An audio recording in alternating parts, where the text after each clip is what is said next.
نہج البلاغہ کا خطبہ نمبر 173 ہے کہ اے غافلو کہ جن کی طرف سے غفلت نہیں برتی جا رہی، اور اے چھوڑ دینے والو کہ جن کو نہیں چھوڑا جائے گا۔ تعجب ہے کہ میں تمہیں اس حالت میں دیکھتا ہوں کہ تم اللہ سے دور ہٹتے جا رہے ہو اور دوسروں کی طرف شوق سے بڑھ رہے ہو، گویا تم وہ اونٹ ہو جن کا چرواہا انہیں ایک ہلاک کرنے والی چراگاہ اور تباہ کرنے والے گھاٹ پر لایا ہو۔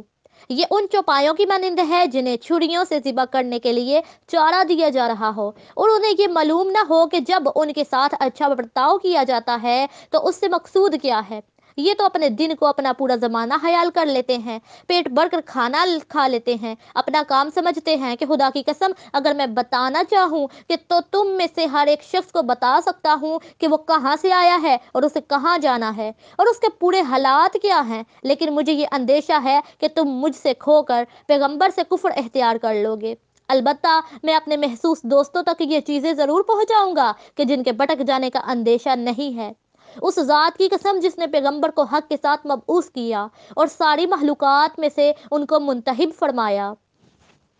میں جو کہتا ہوں سچ کہتا ہوں کہ مجھے رسول اللہ صلی اللہ علیہ وآلہ وسلم نے ان تمام چیزوں اور ہلاک ہو جانے والوں کی ہلاکت اور نجات پانے والوں کی نجات اور اس امر خلافت کے انجام کی خبر دی ہے، اور ہر وہ چیز جو سر پر گزرے گی اسے میرے کانوں میں ڈالے اور مجھ تک پہنچائے بغیر نہیں چھوڑا۔ اے لوگو، قسم باخدا میں تمہیں کسی عطایت پر آمادہ نہیں کرتا مگر یہ کہ تم سے پہلے اس کی طرف بڑھتا ہوں، اور کسی گناہ سے تمہیں نہیں روکتا مگر یہ کہ تم سے پہلے خود اس سے باز رہتا ہوں۔